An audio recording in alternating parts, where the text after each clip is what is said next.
Attention, stations on the network. Our broadcast will begin in 2 minutes from my mark. In 5, 4, 3, 2, 1, mark. That was your 2-minute time check, stations.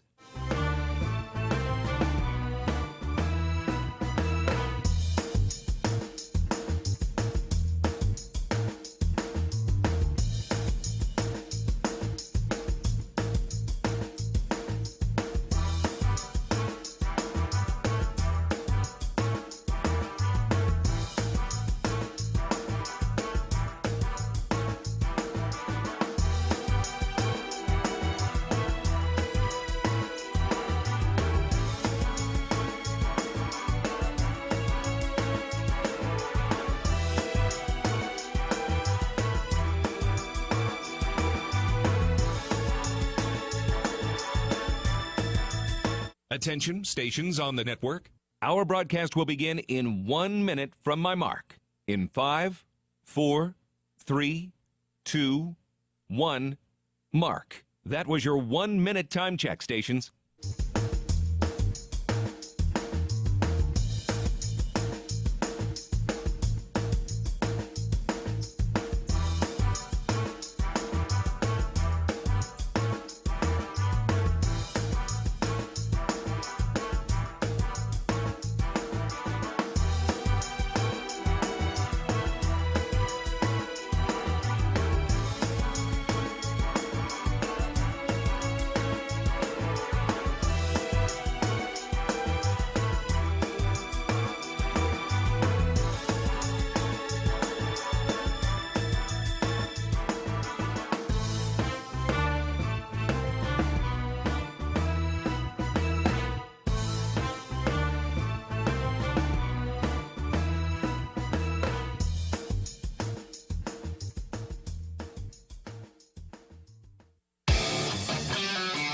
On the Bobcat Sports Network from Learfield, this is Cat Chat with head football coach Brent Vigen. Brought to you by Buffalo Wild Wings, the official home of Cat Chat, every Wednesday night at 6:30. Now, here's your host, the voice of the Bobcats, Keaton Gillogly.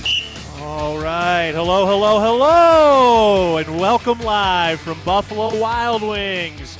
Back after the bye week, and we are here at B-Dubs on 19th for another edition of Cat Chat. And, of course, it's almost time for Catterday, Bobcat fans, and it's time to gear up for another season of football. If you bleed blue and gold, then get game day ready with MSU Bookstore, the only not-for-profit university bookstore cooperative that has the largest selection of Bobcat gear around. Shop with us on campus at Bobcat Stadium on game day and 24/7 at msubookstore.org. All right, we got a couple of player guests here today. Adam Jones and Hunter Parsons are here. They'll be joining the show a little bit later. Yep. But before we get to all of that, we're with head coach Brent Vigen. Coach, how we doing? How we feeling? Well, we're closer to another game. I think bye weeks, you look forward to what you can get accomplished there, but you're that far removed from a game. So I know we're excited to get back out there on Saturday, excited to be back home in front of our fans and, continue to take strides as a team. Yeah, no doubt. I know it can probably feel really, really long after that quick run of those 3 games, getting started before everybody else. But sounds like you guys are getting a little more healthy, a little more comfortable here going into this week.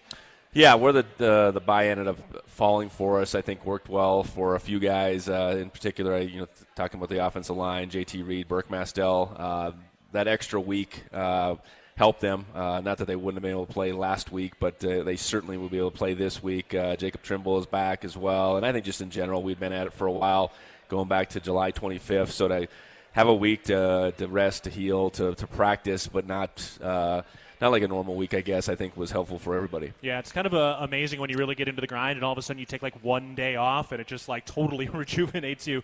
And also, Longata Alexander Jr. mentioned you guys had a scout bowl, so a chance to maybe get some of the other secondary guys kind of going against each other a little bit. What's that? Yeah, I know, Scout Bowl, that's what Junior called it, I suppose. Yeah, we both the bye weeks, so this past week, I guess, and the one down the road, we just, the Wednesday, we go live for about 10 minutes. All those guys that are running on the scout team, so call it what you want, I guess. So, yeah, it was good to see those guys in a live situation going against one another. Several guys that have been running other teams' plays, both offense and defense, for weeks on end now that they get to get back and run our stuff. So it was exciting to see those guys. Yeah, that's cool. Anybody make any big plays that stand out off the top of your head? Geez, that was last Wednesday already. Oh, yeah, I know. I think he said Shabazz Woods made a nice catch at one point. And that could be. Yeah, I know. I know the offense won. Okay. I know that much. We keep scoring. The offense won that particular game. There were some turnovers. There were some touchdowns. A little bit of everything. Yeah, that's cool though, and I know he was excited just to see how much energy those guys brought, and I'm sure it's fun for the guys who are the ones to see some of these guys get out there and be able to cheer their teammates on the way their teammates cheer them on over the course of the year. Yeah, absolutely. I think it's that's what we want in our program. We want our older guys to be as interested in the young guys' success as vice versa, and I think that's a one opportunity for our older guys that are playing in games to be able to surround those guys and support them and hoot and holler, all that stuff. It's a fun time, and we'll do it again down the road when we get that other bye week. Yeah. Well, it's a little rainy today, but the weather for this weekend against Mercy Hurst has sounded like it's going to be pretty good, kind of in the low 60s or so with some sunshine. But I know we're starting to get some of that fall nip in the air, especially in the mornings when you guys practice. Do you have like a go-to layering system when it starts to get cold? Like have you kind of figured out how to stay warm that somebody else could use as some advice? Usually go with more. More. I think that's the biggest thing. Yeah. I don't try to hit the field with less. I know that this week it's been wet. We've been fortunate not to be in a lot of rain, but it has been wet. You can definitely feel it falls upon us, and you start going through more gear. I know that. Yeah, start busting out the fleece and the merino wool and start getting it going and make sure you got good socks. Also with this bye week, I know you guys had a chance to get out and do a lot of recruiting this week, which is always fun to see the next era of Bobcats there whenever they do get here. But I am curious. We've talked a little bit about some of it, but I'm curious what some of the common questions you get from some of these recruits are. What are some of their top-of-mind concerns that you're finding when they're trying to decide where they want to go play, hopefully for 4 years or beyond? Well, that's a good question because I do think each individual family probably has their own questions. Quite honestly, I think they, we try to present as much as we can and hopefully answer as many questions before they get asked. And I think a lot of it comes down to, obviously we know what it looks like right now, the university, the football program, Bozeman, all that stuff. But what do you see it, looking like 2-3 years down the road?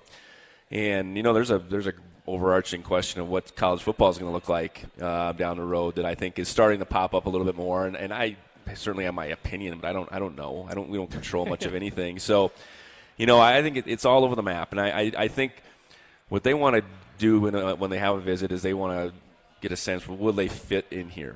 And we certainly hope again by them just being around our players, our coaches, the university, our atmosphere on a game day, they get an absolute answer is yes, they could fit in here, and they could see it as a place they'd want to spend the next 4 or 5 years. Yeah, it kind of leads into a question that Dale had here, asking if you had 20 roster spots open, just hypothetically to fill, how many recruits do you need to bring in? So kind of maybe like what's the success rate? How many guys do you have to go out and touch if you've got an X amount of roster spots open for the next year?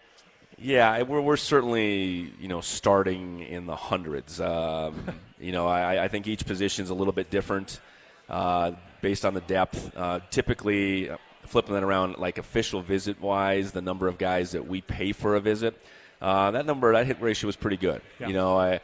I think so far we've brought in 14 guys on official visits, 15 guys on official visits now, and our success rate in this crew has been really good so far. And you want to be able to invest our resources the right way. But at the same time, we have to cast a pretty big net, and that's certainly beyond the state of Montana, and go places where there's more population and really try to sort out what young men will, want to find their way to Bozeman. So I would say hundreds, and to say it's 300-400, I suppose that's fair. Not that we probably evaluate more, but guys we're really serious about, I think that would be less than 100. Yeah. But as far as guys that we have some level of interest and some level of an evaluation, it's pretty significant. Yeah. What's that evaluation like? Like, are you every week getting just a list of scouting reports from your assistant coaches? Like, how over the course of time, how are you looking at 400 evaluations? Well, it goes back to the winter. Yeah. So this process, certainly began a little bit last fall, but really goes in overdrive in January. And you kind of go through the first swath, and that's mostly junior film. That's junior highlights, that's junior games. That's our ability to go out in the schools and now be able to sit down with guys. That's something that was new last year for juniors. And then that process takes another step as we go through the spring. And certainly through this, guys fall off the list because they've chose other places or we don't like them or whatever. So that list continues to get narrowed. And I think right now, you fast forward it to now, it's seeing senior film and having a chance. I spent most of the day yesterday just watching recruits, watching guys that, have 2-3 games under their belt, watching some highlights, watching more full games, seeing the good, the bad, and everything. And then we get out and see guys play live, too, and that's all part of it. So just a constant information gathering process, and it's certainly what they put on the video, but it's also who they are as people, and that's why going out into the schools like we did last week is so important. Yeah, it's a fascinating process, and I think it's something that it's hard to kind of talk about sometimes because you can't talk about every recruit or some individual things, but it's just such a thing that you're constantly thinking about. It's across all of college athletics. All right, we're going to take a little bit of break, but when we come back, we'll continue with head coach Brent Vigen, and later we'll be joined by Hunter Parsons and Adam Jones. We are live from Buffalo Wild Wings. This is Cat Chat, presented by Learfield. The roar of the crowd, the thunder of thousands of fans stomping their feet as the Bobcats take the field. For Mary, her chronic hip pain kept her from the thrill of her favorite pastime. Thanks to the revolutionary orthopedic care from Bozeman's local orthopedic groups and the Bozeman Health Spine and Joint Institute, Mary was back on her feet and back in the game. If chronic spine and joint pain is keeping you from the activities you love, start your journey by visiting bozemanhealth.org/SJI. When I was using, I spent half my time worried about running out of pills and the other half hiding my addiction. Hiding from judgment, hiding from everything. I OD'd right there. My pills were laced with fentanyl. Narcan and my son saved my life. He found me and called 911. After that, I got treatment. Learn more at helpsavelivemt.org. A message from Montana Department of Public Health and Human Services. Bobcat fans, support both your favorite team and Montana State students. When you shop at MSU bookstores, you help lower the price of course materials for Montana State students. MSU Bookstore is owned by MSU students and faculty and serves as the only not-for-profit campus bookstore in Montana. Shop online at msubookstore.org, at Bobcat Stadium on game days, or on campus in the Strand Union Building. Remember, Bobcat fans, when you shop at MSU Bookstore, all proceeds from your purchase go directly to lowering the cost of course materials for Montana State students. Guys, it's buy one, get one free boneless wings every Thursday at Buffalo Wild Wings, and guess what? You're gonna be a dad. What?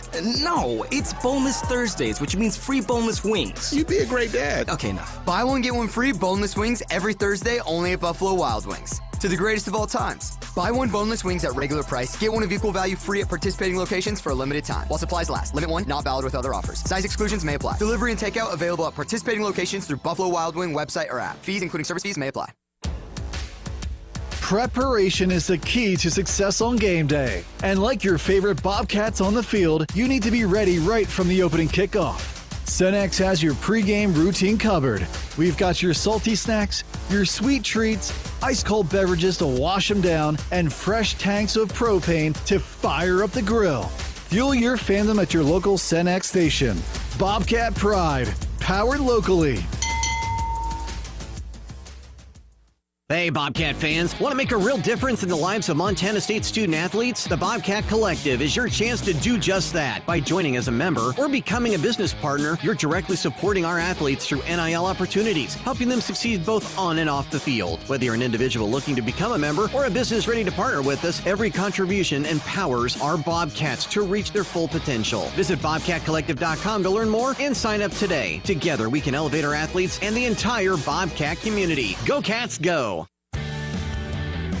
We are back at Buffalo Wild Wings for Cat Chat. And, of course, you can enjoy Cat Chat, the official radio show of head coach Brent Vigen and Bobcat Athletics, over wings and beer every Wednesday at 6:30 p.m. only at Buffalo Wild Wings. Before we're joined by our player guests, I'm Keaton Gillogly, sitting down with head coach Brent Vigen. We're getting ready for Hurst this weekend. A 1 p.m. kickoff. We'll be on the air for that at noon. And Coach, can talk a little scheduling here. I know you guys, we just had the announcement of the finalization of next year's scheduling. Obviously, the Hurst game this year is because Stephen F. Austin got out of their home-and-home contract. And so, I hear a lot of people talk about scheduling just being hard. And it's got to go. It has a lot of factors in it, but just from your perspective, I guess, kind of globally, like, what's it supposed to look like? How far out are you guys looking? How are you trying to construct, like, the home games versus road games versus the level of opponent you're trying to play? Well, there's a lot that goes into it, and there's a lot that was done even before I got the job back in 21. Yeah. I know the Oregon and South Dakota State games for next year were on the schedule. The Stephen F. Austin home and home was on the schedule. So, if it's, for the most part, 4 or 5 years in advance, I think that's a part of it. And I think for us it's important to make sure we get 2 additional home games for sure on top of the 4 conference games.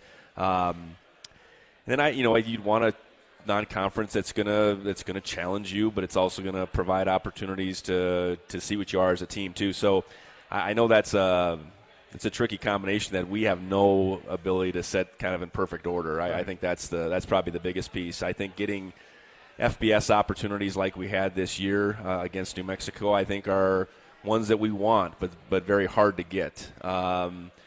Challenging out-of-conference games like we had last year with South Dakota State that we'll have next year. Again, ones you want, but hard to get. So I think the big thing first and foremost is to make sure we have a couple more opportunities to play at home for our fans.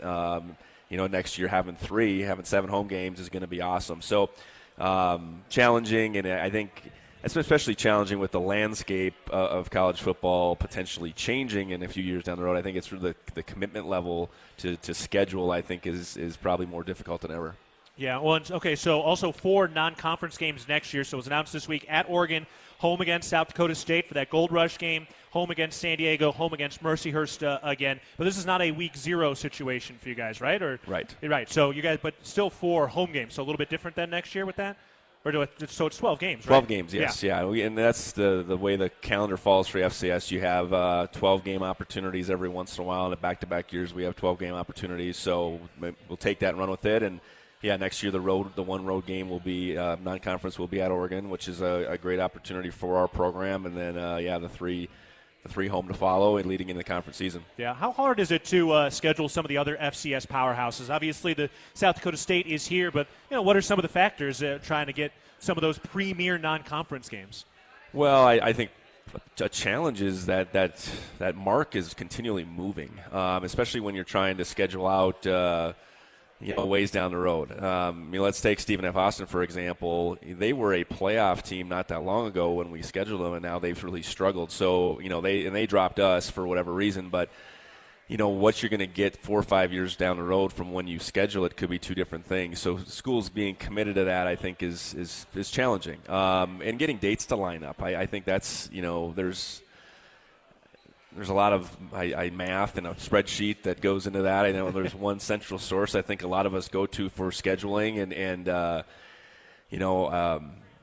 just getting things to align with what we want, what we desire with other opponents is just sometimes it's luck of the draw. Yeah, that's another one of those kind of fascinating under-the-hood type things that I know a lot of work goes into making sure we've got a great game day atmosphere at Bobcat Stadium throughout the season. All right, let's get to a couple of the fan questions here. Brian was asking about the schedule on the road. When do players start their after-game therapy when you guys are on the road? Because obviously we get right on the plane, so they can't just romp right into the training room. Yeah, I guess whatever they can get done post-game at the site is part of it. And that's probably typically just getting ice, I would guess. And certainly we want to get anything diagnosed post-game, at the opponent's place as we can.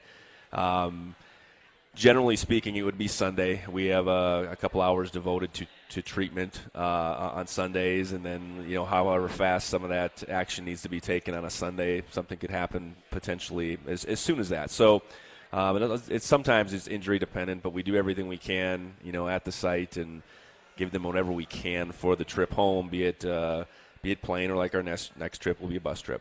Another question here about challenges. So if you want to challenge a call, what's the process? What do you do? How do you decide if you want to challenge something or not?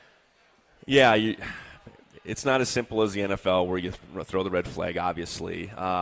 The official nearest to any one of us coaches will try to give you as much information as you possibly can get. And usually they are looking at it, and they're looking at every play. In real time, the official in the replay booth is looking at plays, and he's got all the different angles. It's really high tech and amazing what they actually have at their hands. Now, some games have more angles than others, so you are limited to whatever TV angles. So they're trying to give you as much information. I think the biggest thing you want to know is, are they looking at it? And then if we have the luxury of whether it's a TV in the press box, a replay, that we see something that we don't quite agree with, I would have to take a timeout, essentially. So the way you would challenge is by taking a timeout, and if it becomes overturned, then you get that timeout back. But that doesn't come up a whole lot. Right or wrong, I do think they get on it pretty quickly. They see what they see, and a lot of times you got to trust it. There was a game last year where I know there was 2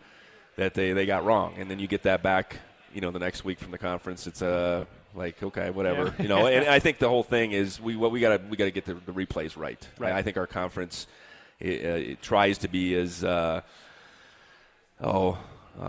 as much oversight as possible when it comes to making sure we have replay for a reason to get those calls right, and that part of the officiating is probably as scrutinized as any, believe it or not.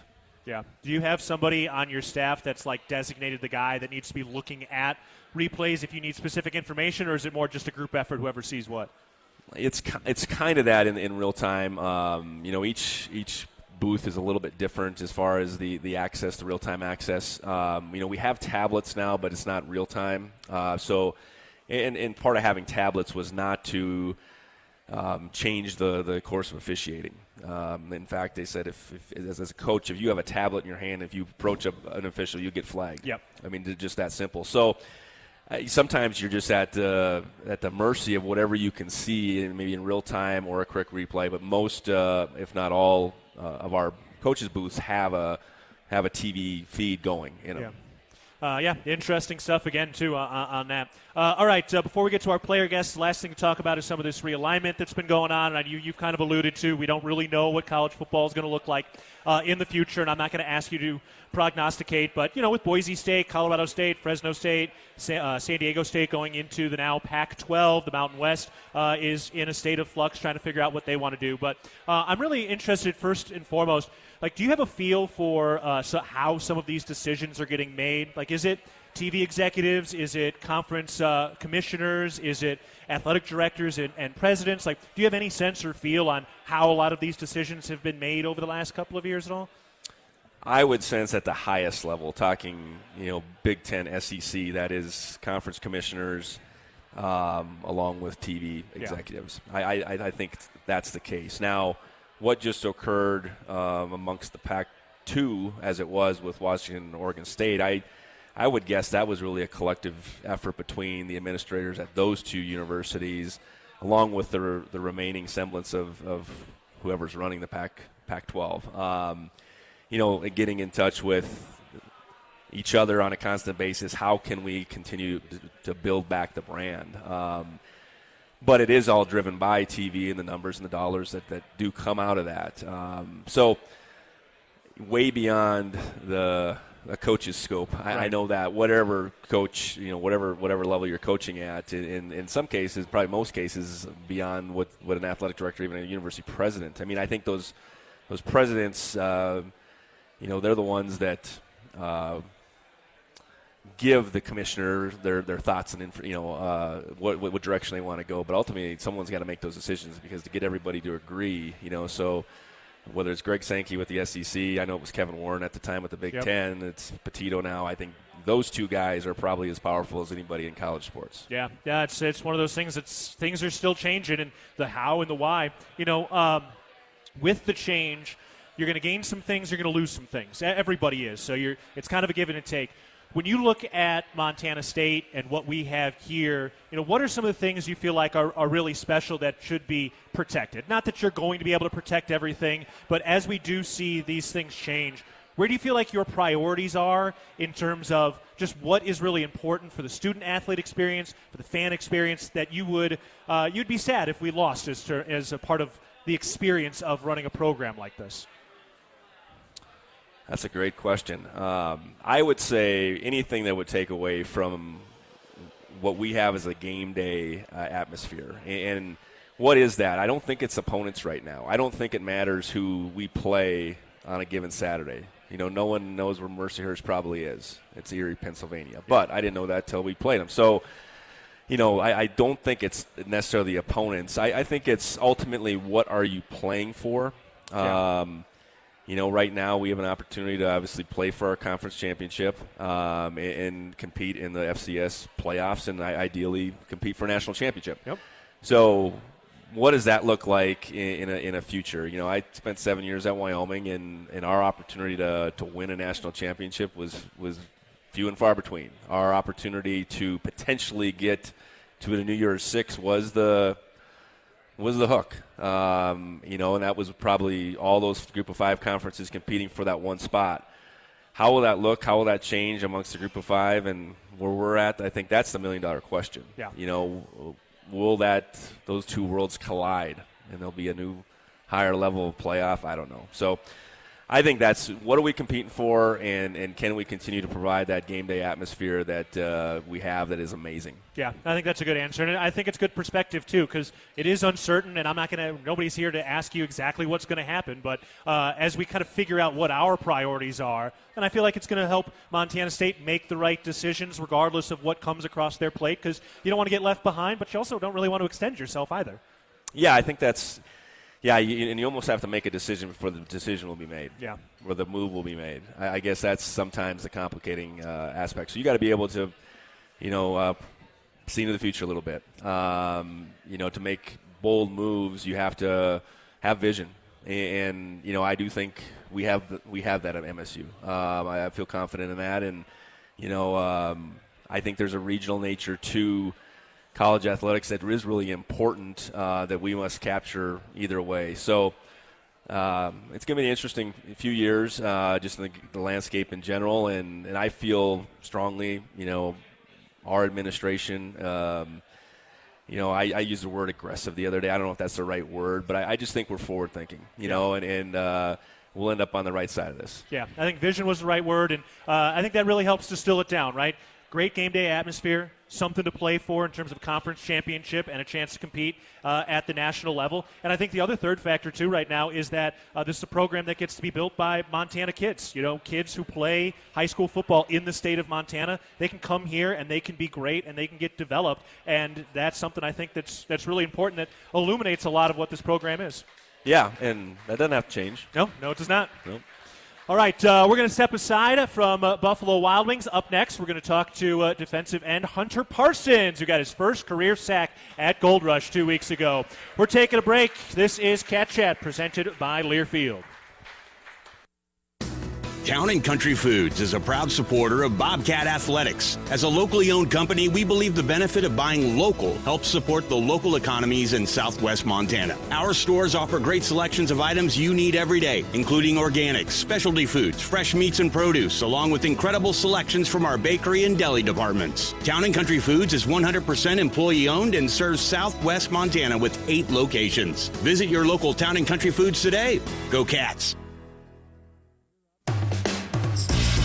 It's the season of home improvement, and Williams Plumbing will help you tackle the big stuff. Are old roots clogging your sewer line? Williams has the tools to fix it. Have you checked your septic system lately? We have the knowledge and experience to maintain or repair it. Looking to install a yard hydrant? We'll do it promptly and professionally. Don't sweat the big stuff. Call Williams Plumbing today.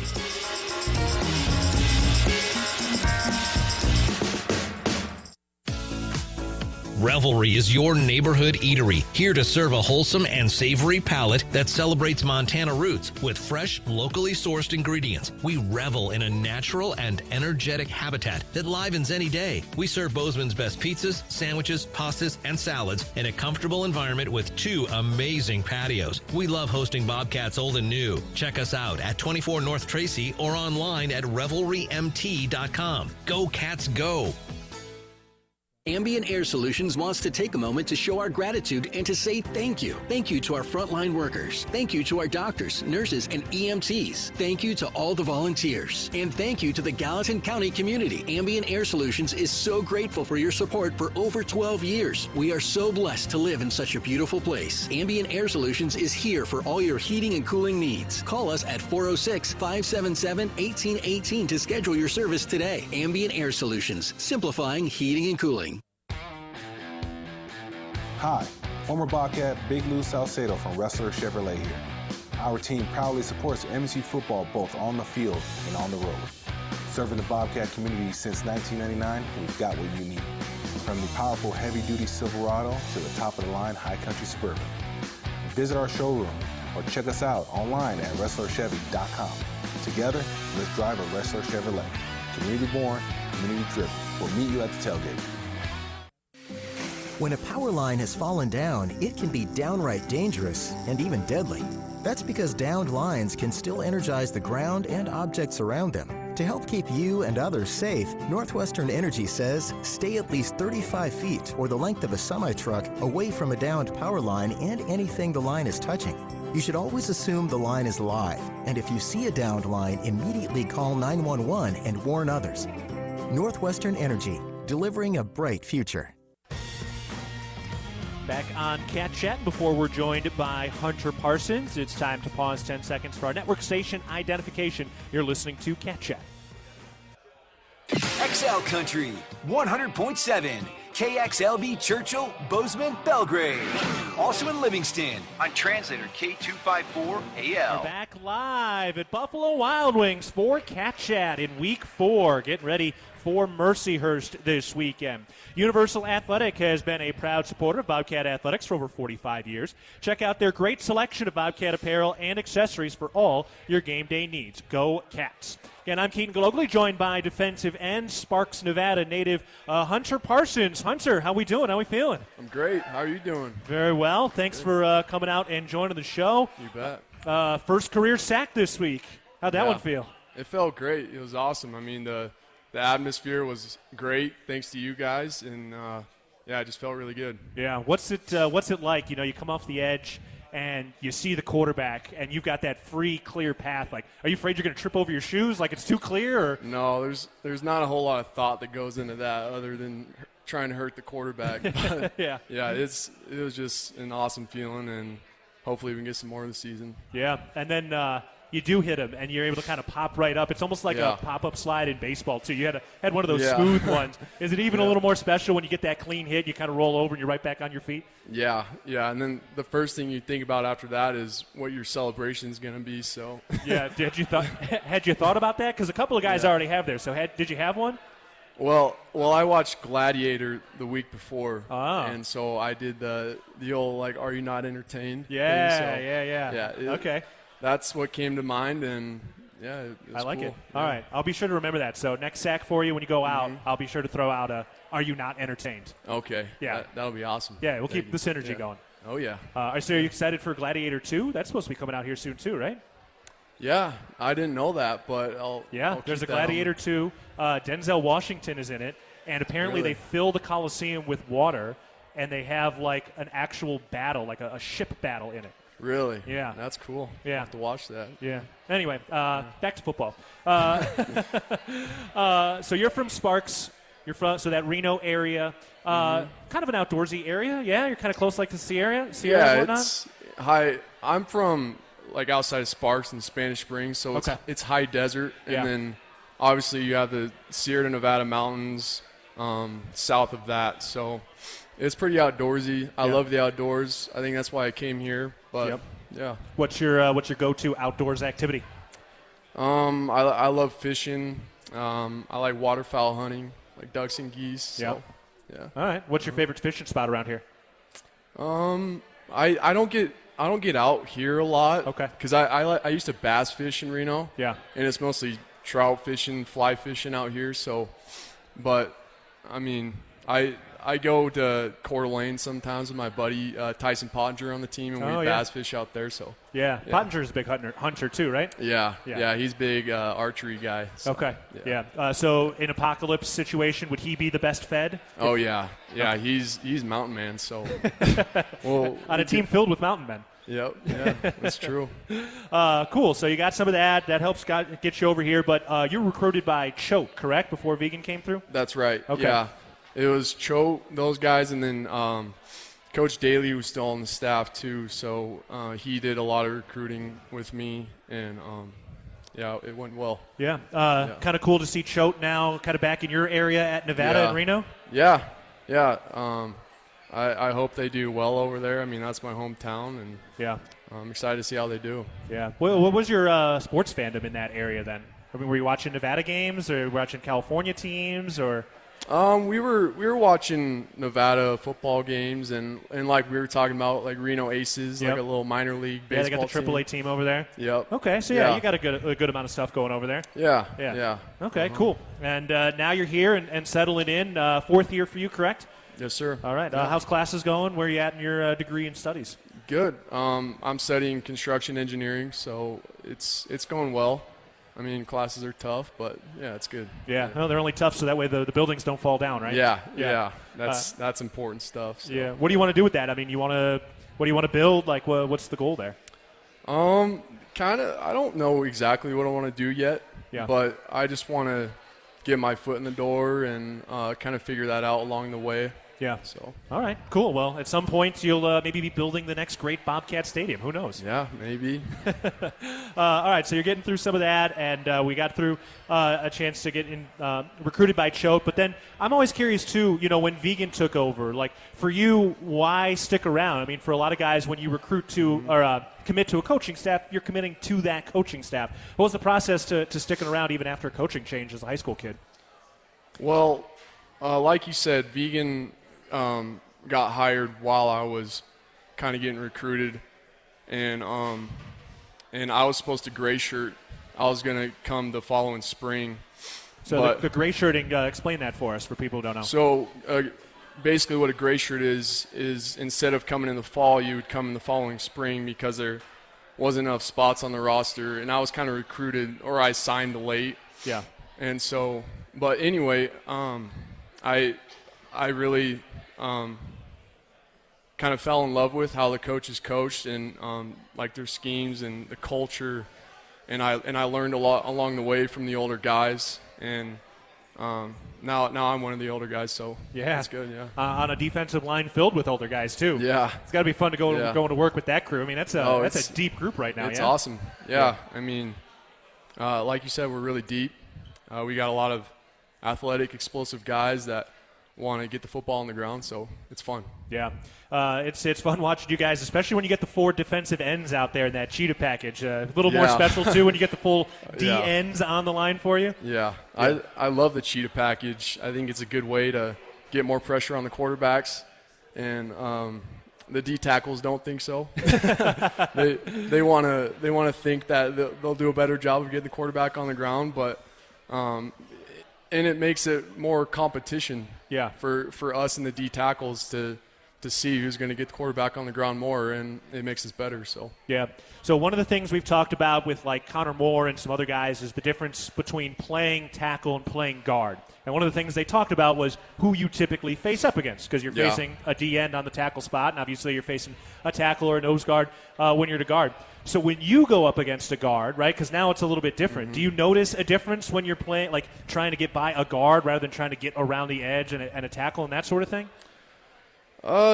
Yeah, I do. It's different because when you're playing on the edge, you have more space, right, to throw a move, and we talk about like landmarks, like we have 4-yard landmarks, 2-yard landmarks, but I mean, when I'm inside, I think about how the guard is usually going against a D tackle that's slower than me. So, and I take that as an advantage. So yeah, chance to show off your speed and try to get around him. Yeah.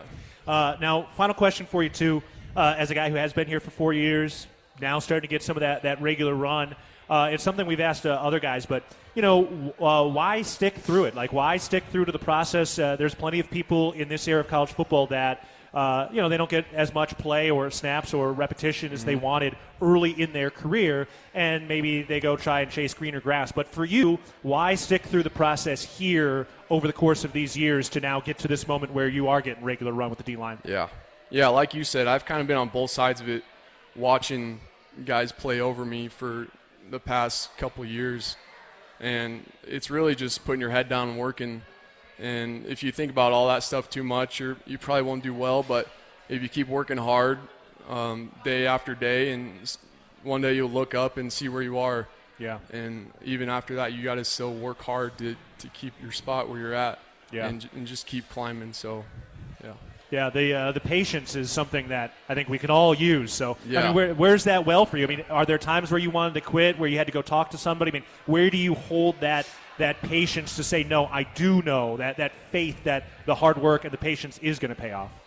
I think it was just somewhere in the back of my head that I knew it would all work out if I just kept doing things right, and just trusting my coaches to coach me hard and get me to the point where I'm at. So, and looking up to the older guys and learning from them. Yeah, well, you're here now. You got your first sack, entertaining the crowd, and certainly some more to come. Mercy Hurst this weekend. Give us a quick key or two to be successful against this Lakers squad on Saturday. I think just playing with relentless effort, and that's our goal every game. To me, it doesn't matter who we're playing. It's about us. So we just go out with the same mindset every single game, and it usually works out for us. Yeah, the color of the other jerseys has no impact on how hard you're running. No. All right. Not at all. Well, looking forward to it. Hunter Parsons, appreciate the time and the insight. We're going to talk to Adam Jones next. Thanks again, Hunter. Yeah, thank you. All right, we're taking a break from Buffalo Wild Wings. This is Cat Chat, presented by Learfield. Guys, it's buy one, get one free boneless wings every Thursday at Buffalo Wild Wings, and guess what? You're gonna be a dad. What? No, it's Boneless Thursdays, which means free boneless wings. You'd be a great dad. Okay, enough. Buy one, get one free boneless wings every Thursday only at Buffalo Wild Wings. To the greatest of all times. Buy one boneless wings at regular price. Get one of equal value free at participating locations for a limited time. While supplies last. Limit one, not valid with other offers. Size exclusions may apply. Delivery and takeout available at participating locations through Buffalo Wild Wing website or app. Fees, including service fees, may apply. Bobcat fans, support both your favorite team and Montana State students. When you shop at MSU bookstores, you help lower the price of course materials for Montana State students. MSU Bookstore is owned by MSU students and faculty and serves as the only not-for-profit campus bookstore in Montana. Shop online at msubookstore.org, at Bobcat Stadium on game days, or on campus in the Strand Union Building. Remember, Bobcat fans, when you shop at MSU Bookstore, all proceeds from your purchase go directly to lowering the cost of course materials for Montana State students. Hey, Bobcat fans. Want to make a real difference in the lives of Montana State student-athletes? The Bobcat Collective is your chance to do just that. By joining as a member or becoming a business partner, you're directly supporting our athletes through NIL opportunities, helping them succeed both on and off the field. Whether you're an individual looking to become a member or a business ready to partner with us, every contribution empowers our Bobcats to reach their full potential. Visit BobcatCollective.com to learn more and sign up today. Together, we can elevate our athletes and the entire Bobcat community. Go Cats, go! Montana holds some of the greatest hunting in the country, and much of that occurs on private land. Access to private land is a key part of hunting and wildlife management, but that access is at risk with every gate left open, piece of litter left behind, or torn up ag field from someone driving where they weren't allowed. As hunters and guests in Montana, we must do better. Get familiar with Montana's block management program and follow the rules for every block management area you hunt, because we either do better or we'll lose access. It's that simple. It's up to us. Respect access, protect the hunt. The roar of the crowd, the thunder of thousands of fans stomping their feet as the Bobcats take the field. For Mary, her chronic hip pain kept her from the thrill of her favorite pastime. Thanks to the revolutionary orthopedic care from Bozeman's local orthopedic groups and the Bozeman Health Spine and Joint Institute, Mary was back on her feet and back in the game. If chronic spine and joint pain is keeping you from the activities you love, start your journey by visiting bozemanhealth.org/SJI. Northern States Fishing Tools, a proud sponsor of the Montana State Bobcats, has been serving the eastern Montana and western North Dakota oil fields since 1978. We are here to provide you with the best tools and services, all at competitive prices. Northern States Fishing Tools services the Williston Basin with fishing and rental tools, along with downhole tools that include packers, plugs, and through tubing equipment. We have the expert knowledge to give you satisfying results based on your specific needs. Go Bobcats! Hey, college football fans, what do you call a game you can't lose? We call it the Conoco Coin Promotion. 250 fans at every Bobcat home game will get a Conoco coin. This coin can be redeemed for free prizes at a participating Conoco station. Watch out for the Conoco Coin Promotion at the next home Bobcat football game and redeem it for free prizes. Conoco, proud sponsor of the Montana State Bobcats. We are back live at Buffalo Wild Wings for Cat Chat. We were just visiting with Hunter Parsons, and it's time now to be joined by a member of the Juice Squad, Adam Jones. Adam, how we doing? How we feeling? I'm good. Happy to be here. Thanks for having me. Happy to have you here, and you haven't been here very long, but you've had quite a couple of memorable moments already, haven't you? Yeah, it's been fun for sure. Well, let's go right into some of those. I mean, first was last year. First career touch turns into a touchdown. What was that like? I mean, it doesn't really get much better than that. I mean, that's pretty much as well as it can go when you first get on a college field. That game in Cal Poly, I think Coach Mixon said maybe you'd get in if we go up big, and they always say that, so you never really trust it. So I wasn't really expecting it, and we kind of went up big in that fourth quarter, and Coach Mix came up to me. He's like, "Hey, you're gonna get a shot." I was lucky enough to go in and still have the starting O-line in, I think, for their last play. Nice. So I give a lot of credit to them. I really didn't have to do much, but just kind of trusting those reps that I got during that fall camp, and the hole was there. It was pretty big if you go back and watch it. So, I was just super thankful for that. So yeah. It was definitely a moment I'll never forget. Yeah. Had a big hole at New Mexico for the 93-yard touchdown run that flipped that game in a big way. Which hole was bigger, the Cal Poly one or the New Mexico one? Probably New Mexico. Okay. Yeah. Because I don't think you got touched on that, right? No, I didn't. Yeah. Which one did you feel like you were running faster in? Honestly, probably the Cal Poly one. I think just the nature of that New Mexico game, it was hot. That turf was really hot. I kind of felt sluggish, honestly, during the game. But as we got to, the fourth quarter and stuff, you get really settled in. I was kind of tired, but I tried to go as fast as I could, that's for sure. Right. Well, yeah, certainly fast enough. Fast enough, that's right. Well, and the numbers coming out of you running 22 miles an hour. Do you get clocked it ever? Is that a number that surprised you, that you were proud of, the 22 miles an hour? I think a mixture of both. Definitely surprised, but I'll take it. We wear those. We have our little bugs that we wear that track our speed. Yeah. For whatever reason, mine wasn't working that day at New Mexico. And then lucky enough, real analytics picked it up. I was kind of surprised when I saw it was 22, though. Yeah, especially if you were feeling a little sluggish in a hot game where you've had a lot of run. So are you the fastest guy on the team? No. Okay. No, far from the fastest. So who is? That could be a bunch of dudes. I think Tommy's definitely up there. I think we got a lot of fast freshmen. Andrew Powell comes to mind. Yep. Jace McMillan. Those are dudes that are burners, and they would definitely burn me. Yeah. Well, crazy number for Jace McMillan. His 100-yard time in high school would have actually been equal to the Montana State school record for 100-meter sprints. Yeah. So, yeah, he definitely has some college-level speed. Yeah. All right, so you come over here from Missoula, and now in your second year, redshirt freshman. Flipping people from Missoula, always a good thing. Yep. Did you grow up in a Grizzly family, or was it a little more agnostic? I definitely grew up in a Grizz family. Both my parents went to college there. So. Okay, so it was full Grizz. Everybody had the maroon. But for Montana State, why flip and go from a Grizzly family?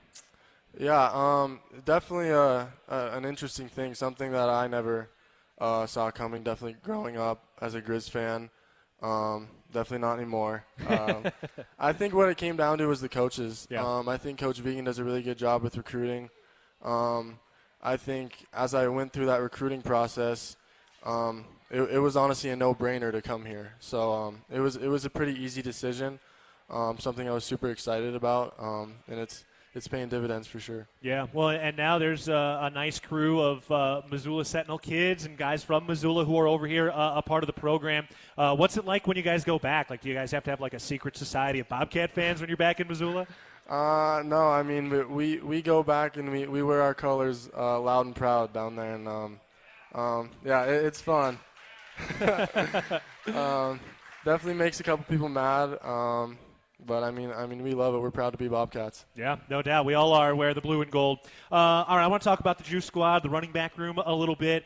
First of all, for Julius Davis, working his way back from injury, and when he gets back, we all know he's going to be a wrecking ball. But what's his role like right now? What's it like? I mean, it looks like he's still bringing a lot of juice, even if he's not on the field when he's on the sideline. Yeah, Julius is an awesome person. There's not a lot of bad things I could say about him, and I think during this time where he's recovering from his injury, he's really taken this leadership role, especially for us young guys. And he's a guy who's constantly instilling me with confidence.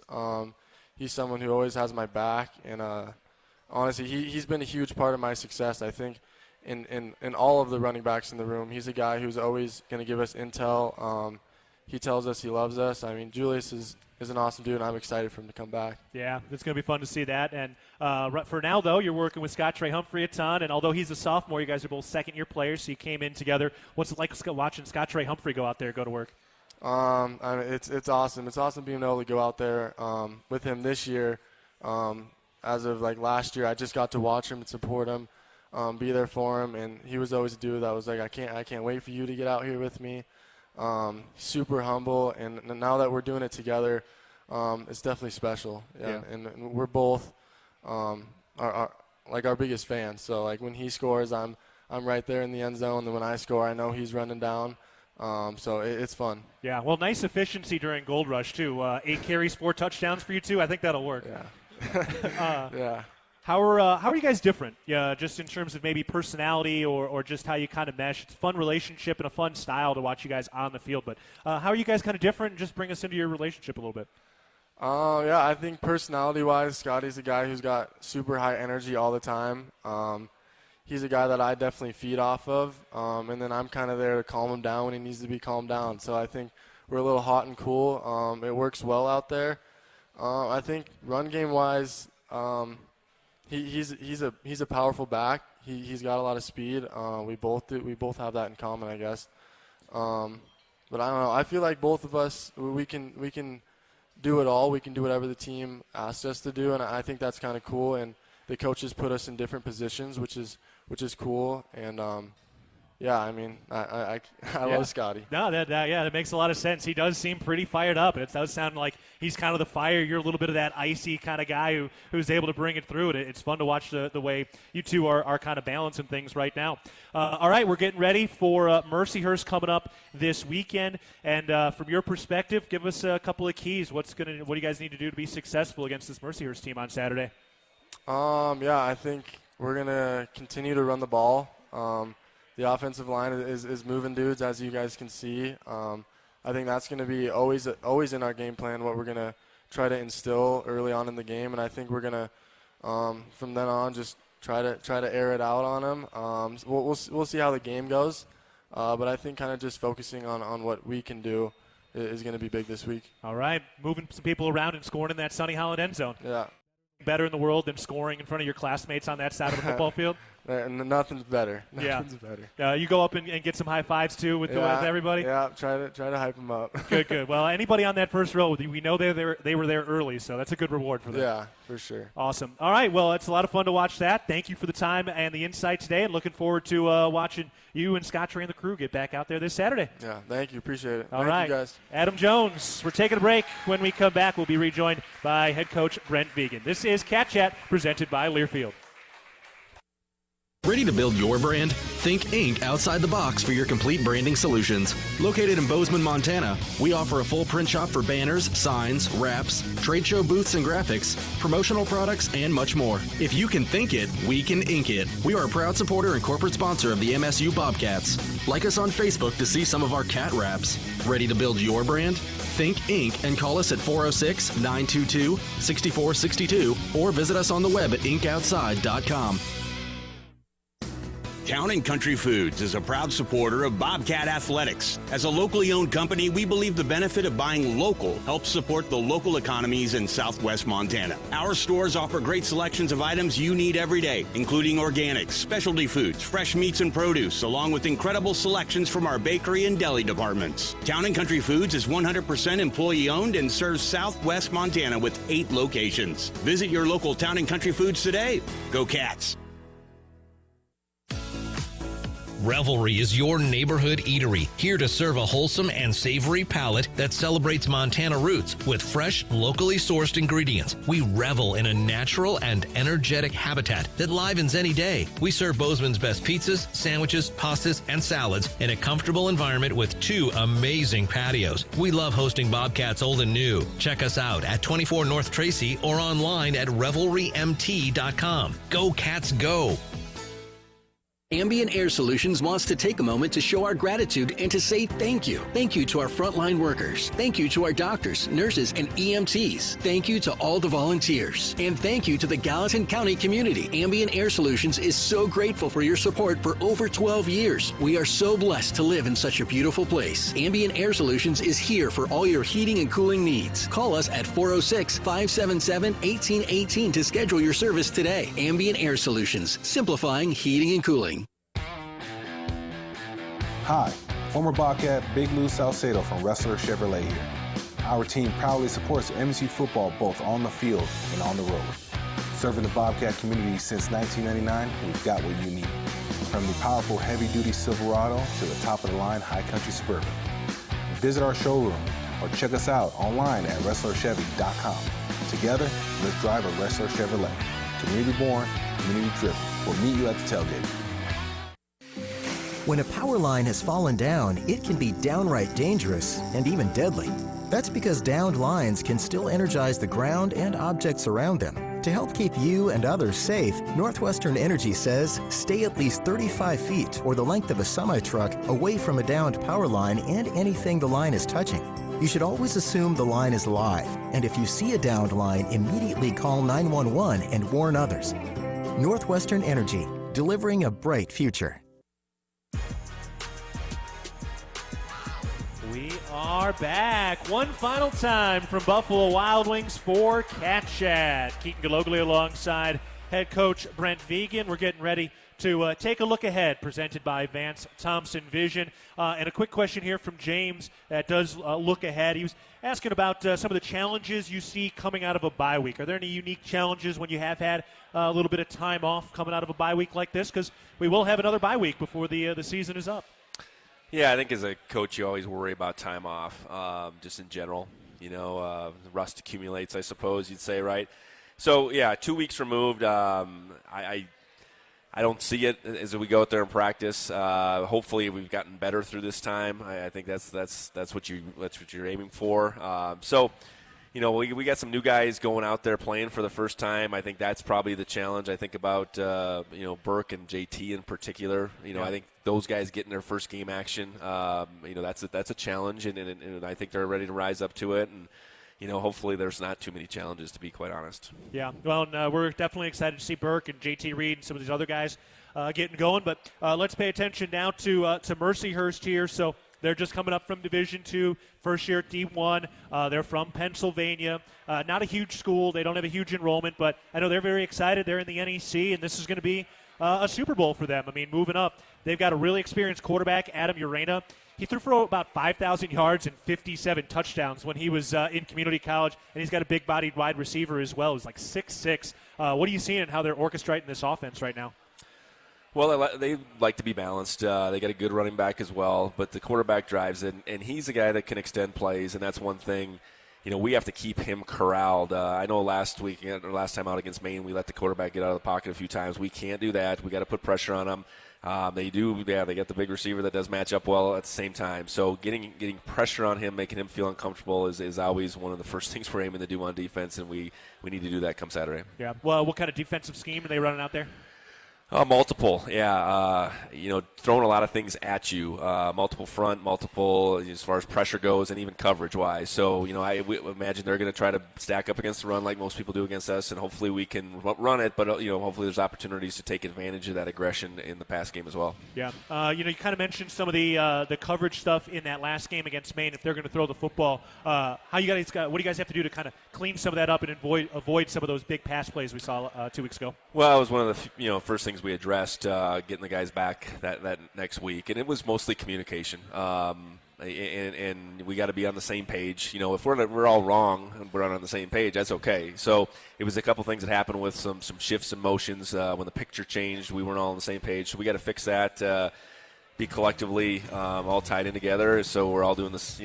Doing the same thing. That's the key to defense. 11 guys doing the same thing and doing as fast as they can. All right, looking forward to it at Montana State and Mercyhurst for the first time ever coming up on Saturday. A 1 o'clock kick will be on the air at noon with Leo Davis rejoining the broadcast for the rest of the year. All right, thank you, Hunter Parsons, Adam Joins for joining the program. For head coach Brent Vigen, I'm Keaton Gillogly saying so long. We'll talk again next week. Go Cats.